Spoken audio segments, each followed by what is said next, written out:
And so I went and I changed the price. I went to Kinko's at the time and changed the prices, put them up to $2,500 instead of $750, and we sold out. Wow. Yeah. Wow. Now here's the fun thing. At the time, in Vietnam, landed, the ships cost $85. Lunch with Noam. Lunch with Noam. Lunch with Noam.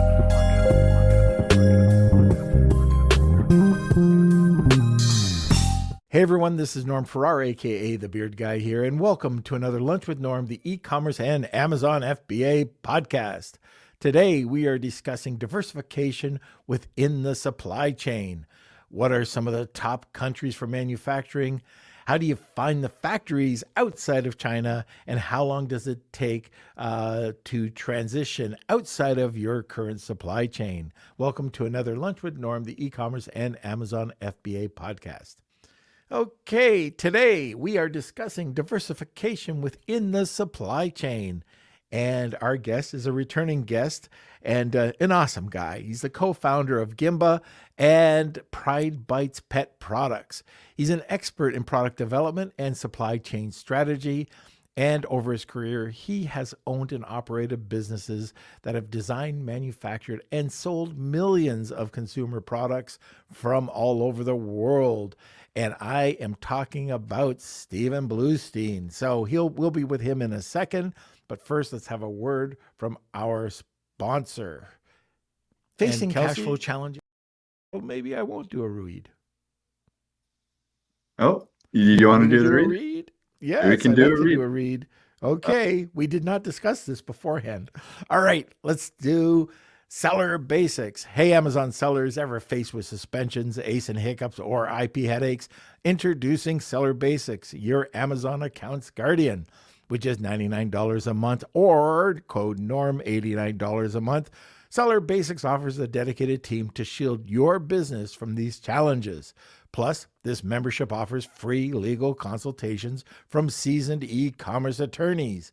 And guess what? No long-term contracts, and you can cancel with just a month's notice.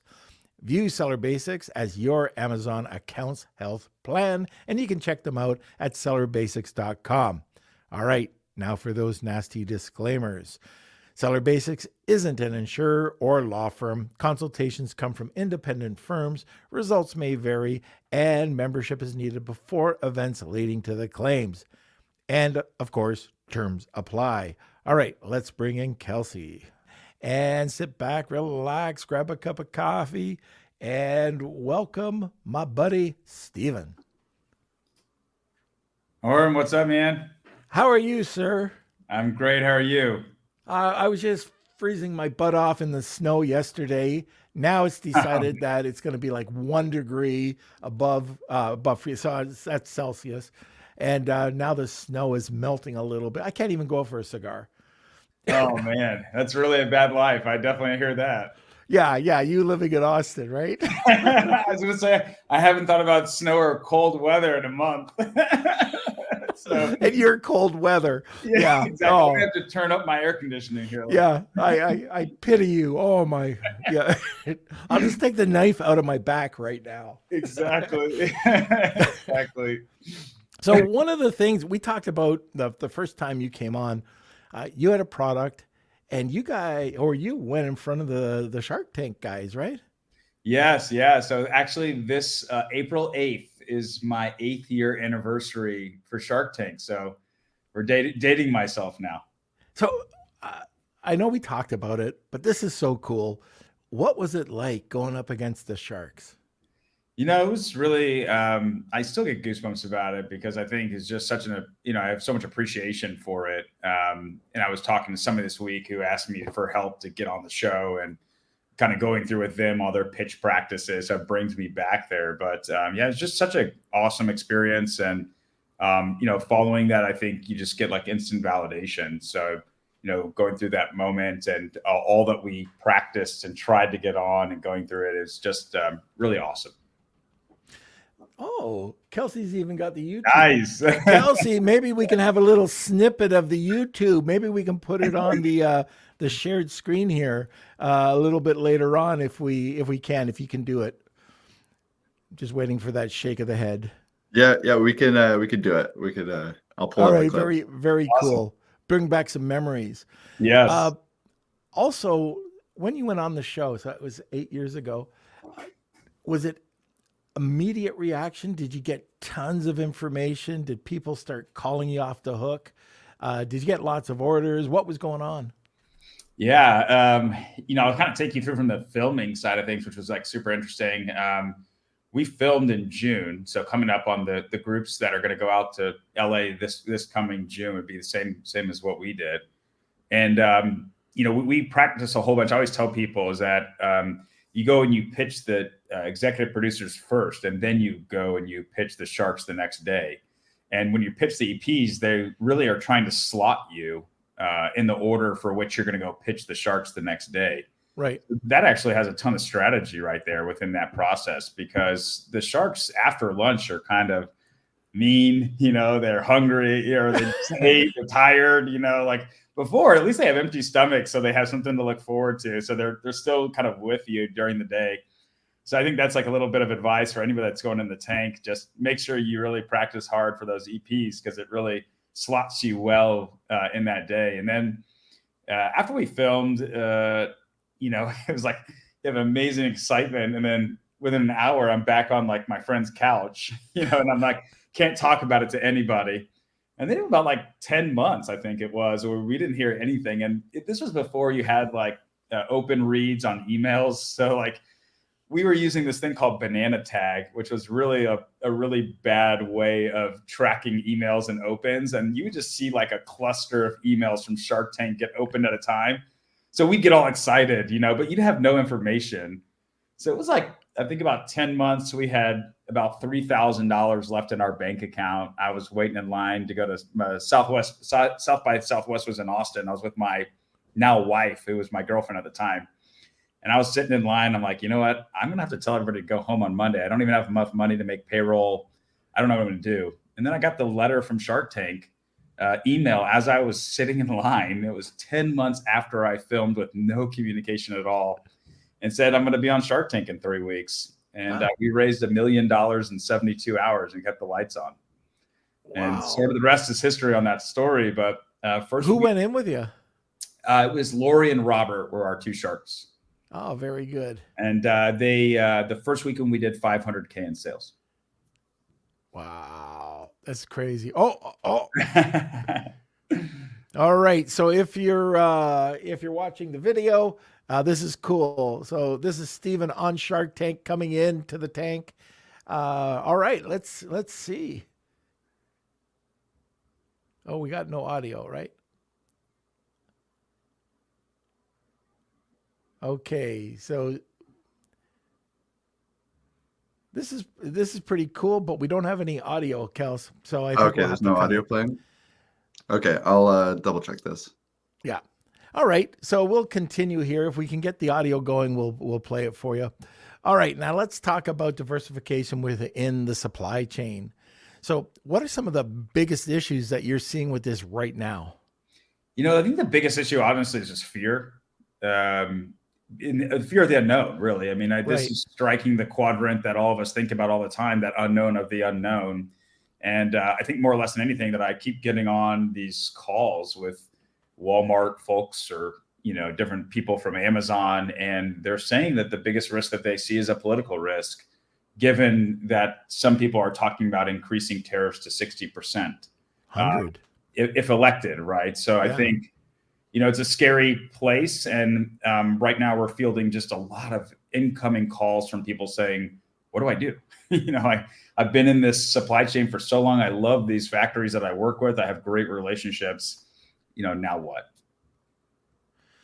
So that's pretty scary. That fear of the unknown. So the way that you're doing it right now, are you continuing to work with the manufacturer and then trying to find a second or third person that you could, or a company that you could work with outside of China? Yeah, and it all depends on what your product is, and it really kind of maps out what you're going to do based on the product. But I literally learned Chinese to do business in China, so I'm not trying to run from China tomorrow. But I want to make sure that if in fact I don't have business interruption. So, it's kind of walking the lines, making sure that you can start sending orders to a different supply chain, testing that out, making sure qualities and things kind of align, while maintaining your relationships, because those are really, really important. And quite frankly, you probably can get better economics within your current supply chain too, with just some discussion points. Yeah, I take a look at, even with the 25% Trump tariff, it's done a lot for people to go outside of China, to India, to Vietnam, even though probably most of the Vietnamese owners are Chinese, most likely. Yes. And that's not a bad thing, because the Correct. Chinese have a process down, right? A lot Correct. of these countries, they're just trying to catch up, and they don't have that same culture as the Chinese do when it comes to business. But I'll give you an example that one of the clients we were working with, they were doing cosmetics and beauty supplies out of China, which, I said in my the WhatsApp group, which caused a little bit of controversy, but I'd never buy that from China ever. It's just it's that product fade. And that scares the hell out of me. And that's just a normal part of it when you're dealing with China. But I don't want to have that happen with cosmetics or with beauty supplies. So, I mean, that's just my opinion. But they went over to Korea. Now, Korea is known for high-end quality products. And it was affordable now because they didn't have that 25% Trump tariff. So you got to keep your eyes open. And one other thing, when you're paying $27,000 for a container, which happened back in 2020 from China, but not from the other countries, that would have been another way to easily just pick up while this was going on and just go over to your secondary supplier. So I think it's always good to have somebody in your back pocket. Yeah, that was a scary time. I mean, the $27,000 containers, I mean, it was like, when is this going to end? How long can I put up with this type of thing? And which was interesting, because so many people without really any knowledge thought, I'm going to go to Mexico. I'm going to make all my products in Mexico. I'm going to start down this journey. And it sounded great. It sounded amazing. Okay, let's go to the closest supply chain that we can find. But it'll have to, the telling story behind that is that the infrastructure must be there. The factory owners who are connected in this network must be ready, right? And the supply chains, if they're still coming from the East, it doesn't really matter, right? Like if there's some business interruption, they're going to cause the interruption down the supply chain. So it was definitely very interesting. We still field a lot of, Mexico questions, and we have a good amount of projects in Mexico right now. So it does work, and there are solutions, but I think the one-stop-fits-all solution is not really there, I think, in that part of the world yet. So definitely interesting what $27,000 tariffs does to you, or $27,000 containers does to you. Yeah. It makes you think, Yeah.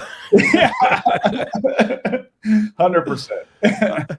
So let's talk a little bit about some other countries that you could recommend, and maybe some of the cultural differences you can expect there. Yeah, absolutely. I think, you definitely noted the first one, which is Vietnam, right? And I think majority of those, when I go to Vietnam, I speak Chinese, because majority of my factory owners have opened some sort of satellite or have a continuation of production line in Vietnam now. So I wasn't making it up. No, 100%. Yeah, that's for real. Which can offer some big advantages. To our team in China, what we suggested is, hey, we want you to find the pockets of factories in China who are now going to Cambodia, who are now going to Vietnam, because those are relationships that they understand what it's like now to work with more than one supply chain, and can help you faster, easier in those situations. So Vietnam, a lot of people are looking there first. The one caveat about Vietnam is you typically need to have a little bit larger production cycles. So minimum orders are a little bit larger. Overall timing, it takes a little bit longer. So you just have to be ready in terms of your supply chain to fit it within theirs, given the different constraints. Yeah, I remember this goes back 20 years ago. And I was there and I was just checking out furniture to bring back, because if you don't know Vietnam, the furniture that comes out of there is unbelievable. Yes. And at the time it was super cheap to bring over. So I went over there to do that.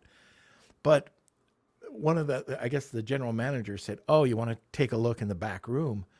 And there was a bunch of people making wooden ships and tall ships. And I knew the Miami boat show was coming up.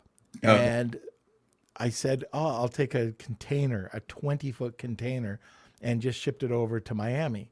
So me and my buddy, I went to the Miami boat show, and the first day, nothing happened. The second day, nothing happened. Didn't sell a single tall ship. The third day, at the end of the second day, somebody came over and said, "What's wrong with your ships?" And I'm going, "What do you mean?" They said there was another seller down this other aisle, and they were selling their ships for $3,500, and we were at $750. So they thought something was wrong, and so I went and I changed the price. I went to Kinko's at the time, and changed the prices, put them up to $2,500 instead of $750, and we sold out. Wow. Yeah. Wow. Now here's the fun thing. At the time in Vietnam, landed, the ships cost $85. Wow. Yeah, it was one of the biggest successes I've ever had. It lasted for 3 shows before other people caught on. Oh, wow. That's awesome. Yeah. I mean, listen, I give you a lot of credit, even listening at the beginning of you talking about your new podcast with Kevin, right? Like, you jumping first to market, jumping first at things, and then being able to be flexible enough to change in the middle, given what's out there, right? Seeing the competition, how they're falling, and how you can adjust it. And you sold those products, you made huge gain, right? So I think that's a tribute to you and your style. I think that, something that I've always been interested in is how you kind of first mover to market. And I think that's a huge win. I mean, specifically now with Vietnam, I think, if you're in furniture, I would 100% looking at Vietnam. We have an amazing brand we produce for called Outmore Living. They're doing heated furniture, outside heated furniture. So maybe something for you in the 1 degree Celsius weather that could make you smoke cigars. So tell them to contact me. Exactly. And we looked at a lot of places, and Vietnam's such a good fit for them. Our manager in Vietnam came from Lovesac, which is a really huge success story in consumer products. And, those furniture is definitely a great place to do it in Vietnam. All right. Now, outside of Vietnam, I know we have a good friend, Lakesh. He has the Indian sourcing trip that he does. But India is another area that I'm getting more and more impressed with what they're being able to come up with. Now, they were trailing in the business culture, I found, from what I've heard from different people. It wasn't quite as fast as the Chinese culture to, get the product in and out, but it is growing rapidly. So have you done any experimenting with India or any other countries in that region? Yeah. And what's really amazing is I took my first trip to India last year around January. And leaving there, my thought process was, hey, like, this is great, but infrastructure is still not here yet. And we're still a little bit of ways. I feel like it went exponentially from literally 1 year time to the following January. And I think now there's really quite a bit of options for consumer products. There was always a lot of stuff for commercial products. But I think now the factories are really starting to understand the consumer product relationship. And so we are seeing a ton of diversification right now from China to India, where maybe not people are moving all of their production, but they're starting with a quarter of it, moving a half of it. In some cases, people, because of tariffs that just came through May 1st, have moved. We have a customer that moved $25 million of the production literally overnight. So, I think it's not for everybody still. Again, I caveat that, but there's a lot more. I definitely think it's something, if you're not looking in Vietnam or you're not looking in Cambodia, India is definitely something to start considering. And the factories, I think, are that business sense that you're talking about, and being able to do the right thing as far as not charge a bunch for samples and not not extend huge terms, right? Like, I think all the things that we thought that China did so well at the beginning, India is starting to take part of. So it's starting to look a lot better in that 1 year that I've seen it, and really start excelling. So we think India is a huge opportunity. So I think the gentleman you mentioned, going on those trips is definitely a good opportunity. So this is something I do want to point out to somebody. So I'm not making anything off of this, but if you're interested, I could go back to Lakesh, and he's told me that, and this was supposed to happen last year. And I know, Brian, if you're listening, you wanted to come on it, but he called me up and he said that he would offer our group, if we were interested, a trip to India. Now get this. Tell me if this is good. A flight for $1,000. He would fly you over, put you in 5-star hotel, feed you, and bring the manufacturers, like have a show for you for a week for $1,000. And I think he said at the time, if I could get 10 people to come over, he would get the different manufacturers to come together. So if anybody's interested, let me know in the group. And if we can get a few people, I know there was 2 or 3 people that were interested, and it wasn't a major thing we were trying to do last year. But if you are interested, I'd either get you in touch with Lakesh, or we would just put something together for you. But not $1,000, not a bad deal. Not a bad deal. Yeah, I would love to connect with Lakesh. I think we're constantly bringing people over there, and our goal is just for people to learn more about India. I think it's a tremendous opportunity, and personally, I even have 50% of my personal supply chain in India as well. So I've really enjoyed the factories that I'm working with, and it seems like they're very opportunistic. So definitely something to consider. All right. So I will introduce you to him. He's an awesome person. Awesome. Also, any other countries, any new countries that people aren't talking about right now? Yeah, the one that I'm watching the most, really, besides the African countries, it's really interesting to me to see what's going to happen there. But I think China's spending kind of the same amount of effort that people are going into Vietnam, and they're going into Africa. But I think another area that we're seeing a lot is Colombia.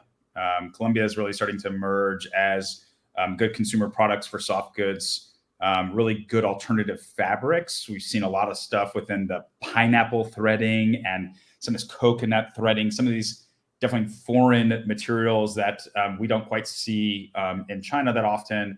We're seeing a lot more now in Colombia. So I'm really excited about that. I think Nicaragua also provides another area to watch out for. Some of these coastal regions, Caribbean regions, Central and South American regions that I think are super interesting outside of Mexico. So Colombia is definitely starting to emerge, and spending some money to get people to come down, to go to their trade shows and to meet their factories. So definitely very interesting opportunity there. Yeah, in Colombia, I don't know if you got to meet them. I know Kevin did. So I met this father and son that was out of Colombia that was doing EVA.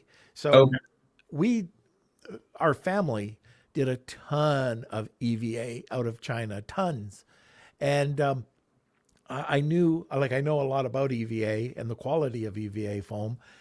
So I got talking with them, and these guys were almost they were at the right price and the same quality. And it was coming out of Colombia, not China, which really surprised me. Yeah, I see really aggressive pricing. We see it pretty comparable to the situation. We see lower MOQs, which I like a lot out of those areas. And then honestly, I think it's about speed to production. So, something that you can't take away from China is you could go to them and have an idea on a Friday, and you could start production on a Monday, right? Maybe even on Saturday if you wanted to, depending on how aggressive they are. But in Colombia, you're starting to see something a bit similar to that, whereas you can go there, you can give an idea, and then the next week you could be in production, which is pretty cool, given that they're so vertically integrated. So definitely something to watch out for if you're looking for something in the South America environment. All right. Okay, we're already at the bottom of the hour. So we are at the bottom of the hour. If this is the first time you're listening to the podcast, we have a giveaway called the Wheel of Kelsey, and that happens at the top of the hour. If you're interested in joining the giveaway, it's hashtag Wheel of Kelsey. Tag 2 people, and you'll get a second entry. As you can already see in the comments, a few people have already started. Stephen, what do we have today? Yeah, so we're giving away a free product market research report from Gembah. And what's unique about these is it's not kind of your standard helium-10 report. What we do is kind of infuse more product design within the report. So there's more call outs to product specific rather than just the data research. So so if you win the Wheel of Kelsey, you get yourself a free product research report. All right, fantastic. So hashtag Wheel of Kelsey, tag 2 people, you get a second entry. Now I'm going to talk about Start, Scale, Exit, Repeat. So anybody who's listening to the podcast probably knows this book, Start, Scale, Exit, Repeat by Colin Campbell. He breaks down his process, his winning formula of building companies with Start, Scale, Exit, and Repeat. He breaks it into 4 different modules, which, just let me go to the chapters. It's pretty cool. You start with a story, you go to people, you expand to money, and then to systems. And he does that within each one of the modules, Start, Scale, Exit, Repeat. So within that, he's got subcategories that you could always refer to. And also he's interviewed about 200 successful people in the book. So I found it very helpful. I've read it. I think it came out probably 6 months ago, maybe.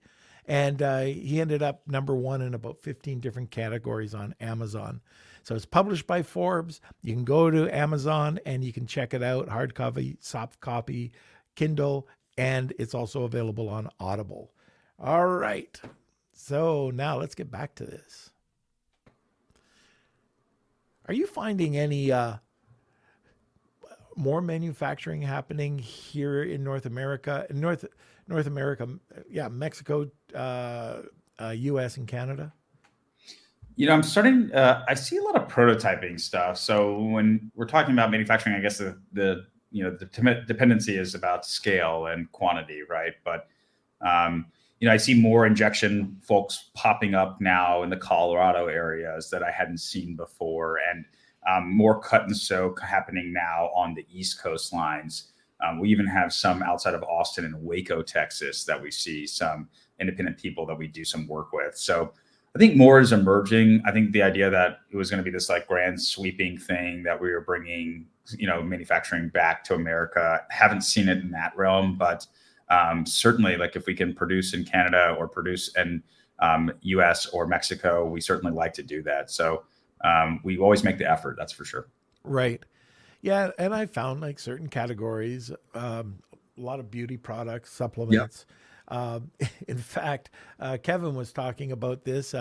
We were both into bully sticks. I got mine in Des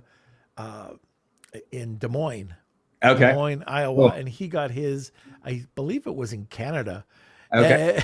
And he got his was actually a French trained chef. Oh, wow. Yeah, That's which awesome. was kind of funny. But there's some really great products that you can get manufactured right here in North America. I'm going to give you another example. So I can't tell you the product, but it was a wooden product that athletes were using, a very popular product. And Afalabi took a look at it, and he said, well, why don't we try it over in North America? The person said, I don't know, it's going to cost a lot more. Well, they were doing it manually in China. He got it done robotically, and it ended up being cheaper. But then he took a look at the material, and he said, well, we could either put this into a resin or even aluminum. And he brought down the cost by about 70%. Wow. Just by changing the materials. Wow. And so that's another option too. So don't discount North America because you're doing it a certain way. You have to check out the different types of of material, but also you could do a redesign too. We're always talking about product innovation. So take a look at that product. If you've got a hot seller, you might want to see where you can save some money. And it might be, surprising enough, right here in North America. Yeah, I think beauty. I mean, I think all things that are formulas, right? Like anything formula related is fantastic here for sure. Compound related is fantastic here. Yeah, I have a. If you're still in the bully market, I have a great veteran. I just came back from the pet trade show, and I have a great veteran who's in California that's been doing them in California for a long time, and he's awesome. So I think there's a lot of consumables, a lot of compounds. Definitely, they're still there. And Afolabi is probably one of the most resourceful people I've ever met. So I think I don't doubt that he found the best material to do it. So it sounds right up his alley. Well, another thing that probably we started talking about fear at the beginning, but I think another fear is the fear of transition. Yeah. So is there a time period that you think you can transition out? I wouldn't do anything. I wouldn't stop using my manufacturer until I found another manufacturer. But if you are transitioning out of using that company, how long does that usually take? I recommend a phase out because I think it's important to make sure that all your ducks in a line, exactly what you're describing right now. Oftentimes during Chinese New Year is a great time to test it because the factories are closed down anyway. So you're going to have a really big December, work through all your orders, and then can you start testing thing in that lull period? That's the January, February area that you typically don't get a lot of orders in, to kind of feel that out. So I think the transition is what keeps people stuck to some degree, is they don't know how to transition it.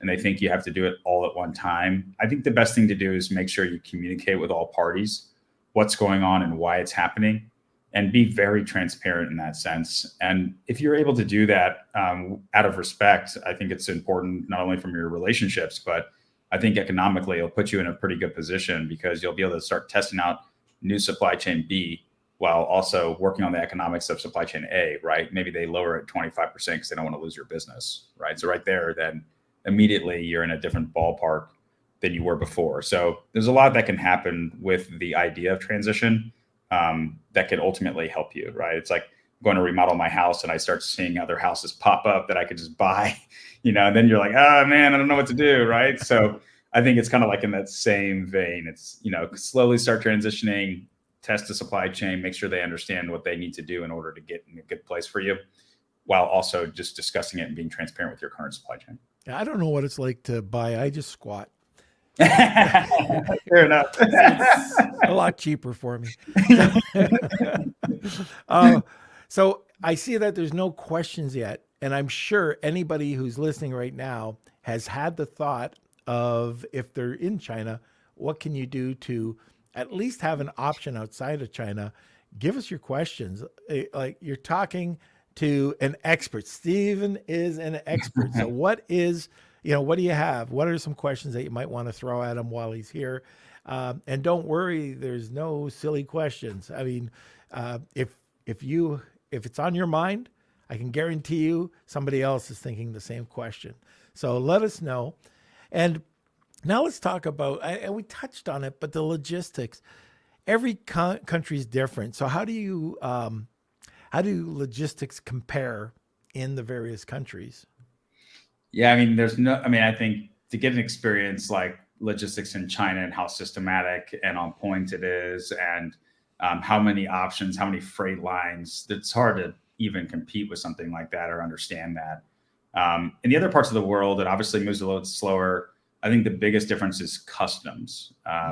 Just be prepared on your first couple shipments to really understand what customs is going to be like. And, once you start getting a couple orders out and then it's consistent, you'll have that experience. But that's the biggest thing that I've learned so far, is customs is just so different in every location. And what things do you need to report on? What things do you need to bring to the table other than just your typical B of L, like to get out? But what other approvals do you need in order to get through customs is what I would check on. All right. Very good. All right. Let's go to, I think this is the last question I have for you. And then I see Tony. Thank you, Tony, for the question. We'll get to it in a second. this is so bloody important. And we talk about this a lot in China. It's called product fade. And if it hasn't happened, I guarantee it's not if, it's when. So unless you protect yourself. So here's the question. How do you ensure that the quality is consistent when you produce the same product in two different countries? Yeah, it's a lot about the details in the data, right? So typically when you work with one factory, especially when I started, I didn't really think about the details in the type of fabric I was using. If it was long-haired fleece, it was okay with me. Mm-hmm. However, today I'm very, very detailed within how thick I'm using, what kind of GSM I'm using, what kind of packaging I'm using. And I have all that very detailed out and specific.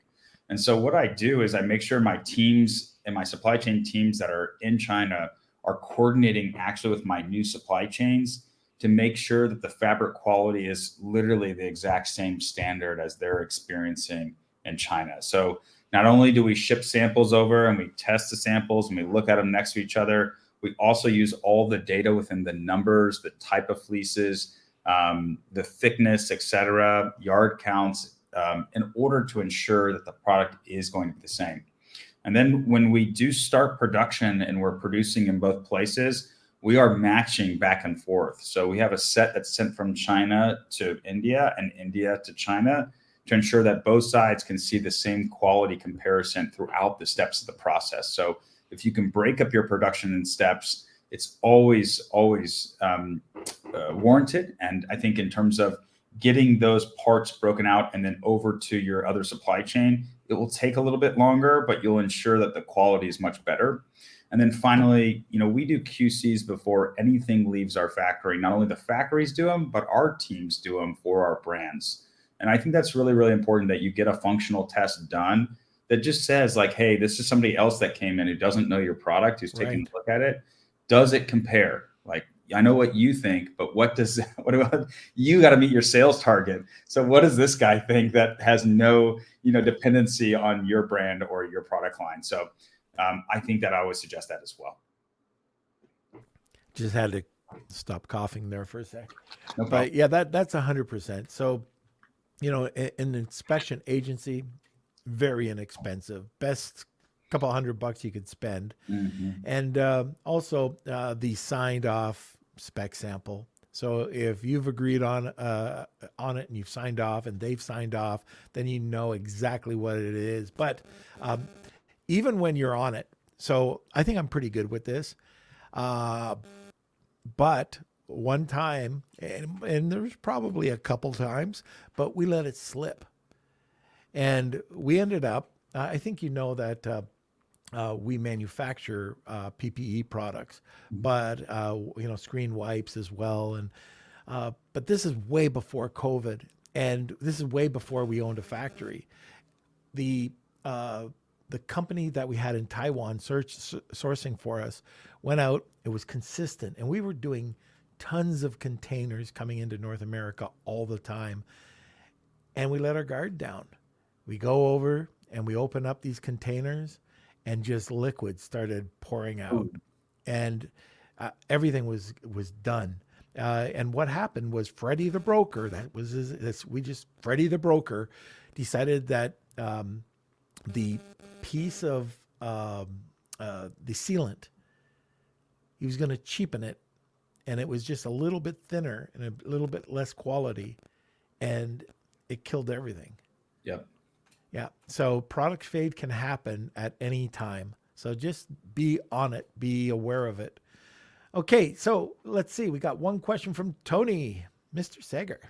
All right. I wonder where he is today. Is he in Bali? Is he over here in Toronto?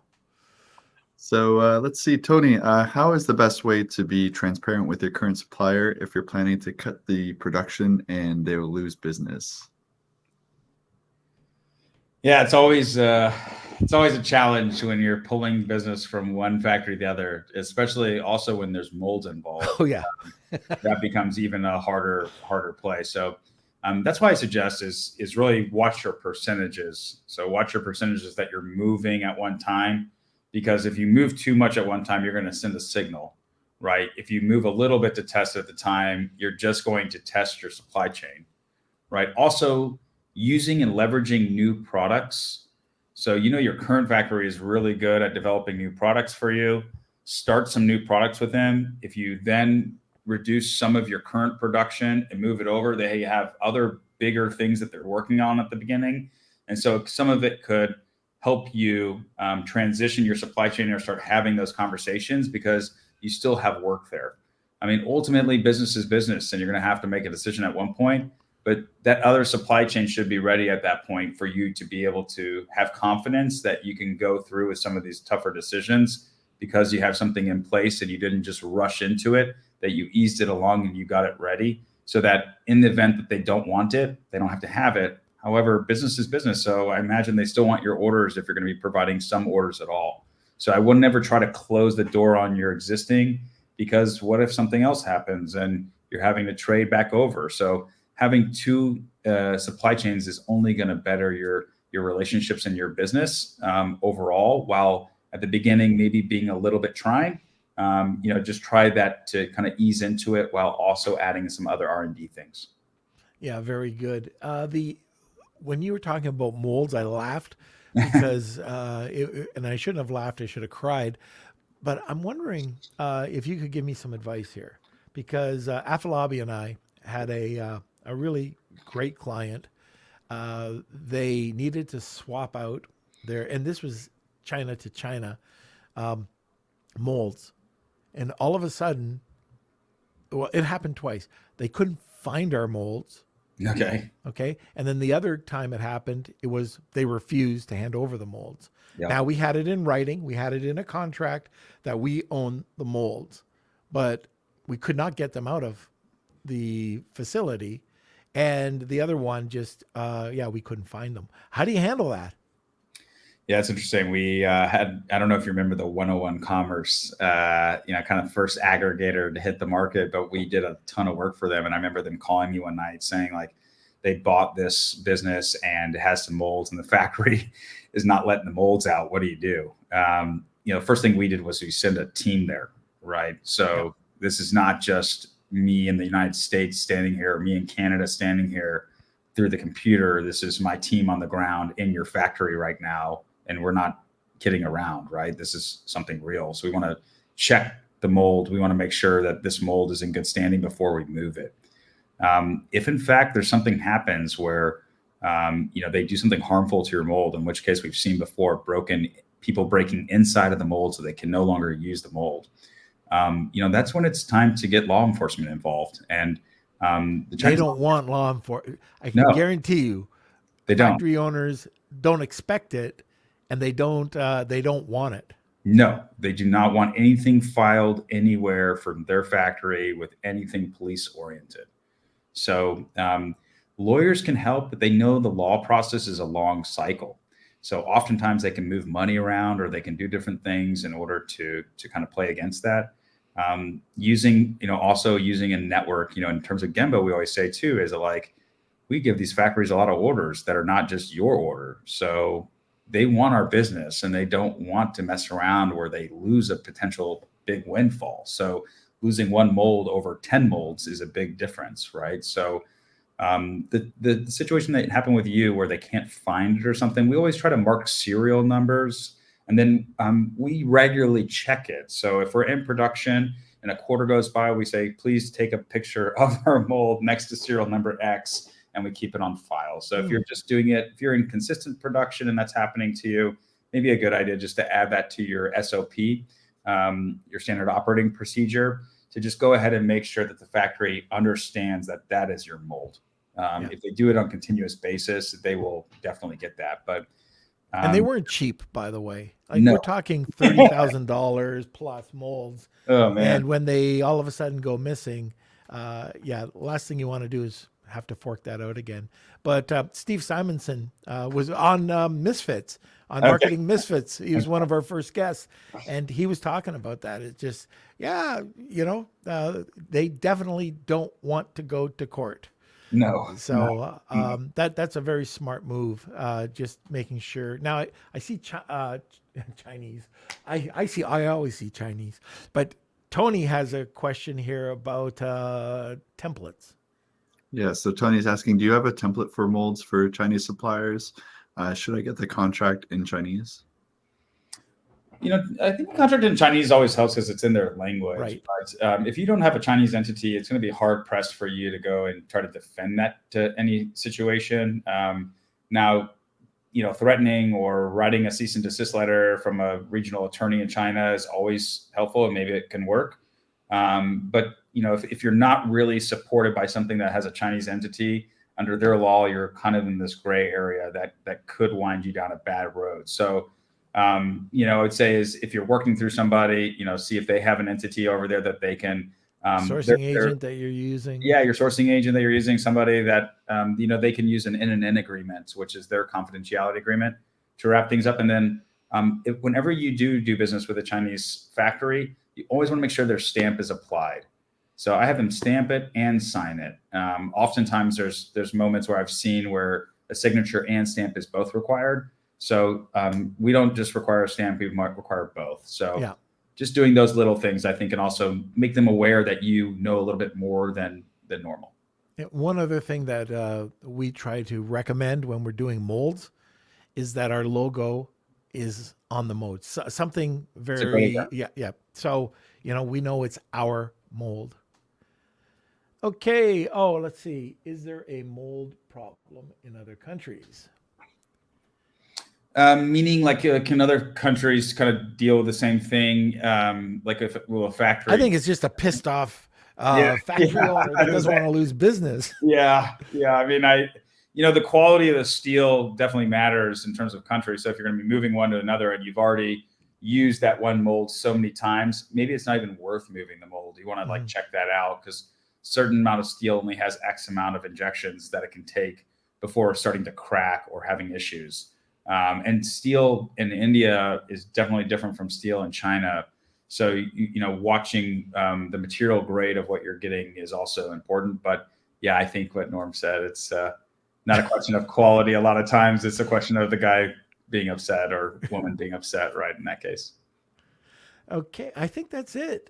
All right. So if you're interested in our giveaway today, hashtag Wheel of Kelsey, tag 2 people, you'll get a second entry. And now, Kels, let's go over to Viably. Facing cash flow challenges with your e-commerce business? Discover Viably, your ultimate financial ally. From real-time sales data integrations to immediate funding access, Viably is here to support you. Plan your growth with their free tool for online sellers and engage with specialists whenever you need. Extend your cash flow with Viably. All right, let's go to the wheel. Okay, before that, we're going to try sharing the screen one last time. I think I figured out what was the issue. All right. The shark. If there's no audio, then I don't know what we can do, but this should work.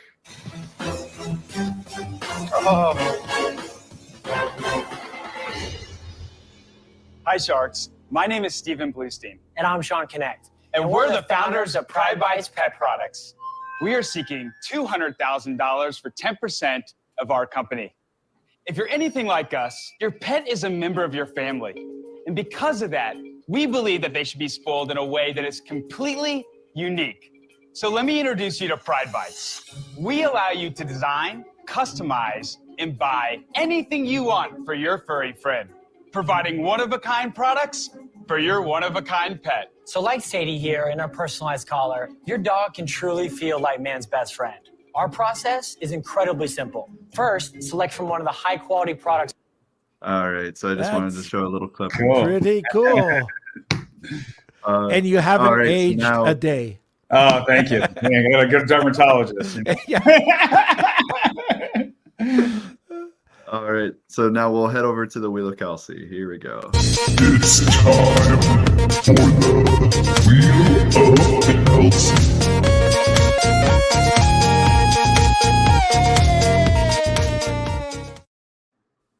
Alrighty, so thank you everyone who entered today's Wheel of Kelsey. I'll shuffle these up. So cool. And let's see who today's winner is.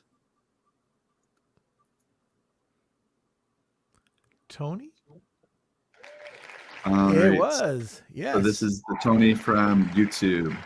So if you could please email me, kate@lunchwithnorm.com. We'll connect you with the prize, and congratulations. All right. Congrats. All right, Stephen, this was awesome. Thank you so much for coming on. This is a topic that I think is extremely important, especially nowadays. It'll be more important in the next few months. But yeah, I really appreciate you. Want more great information? Don't forget to subscribe by clicking here. Also, if you want to check out our latest podcasts, click over here. Lunch with Norm.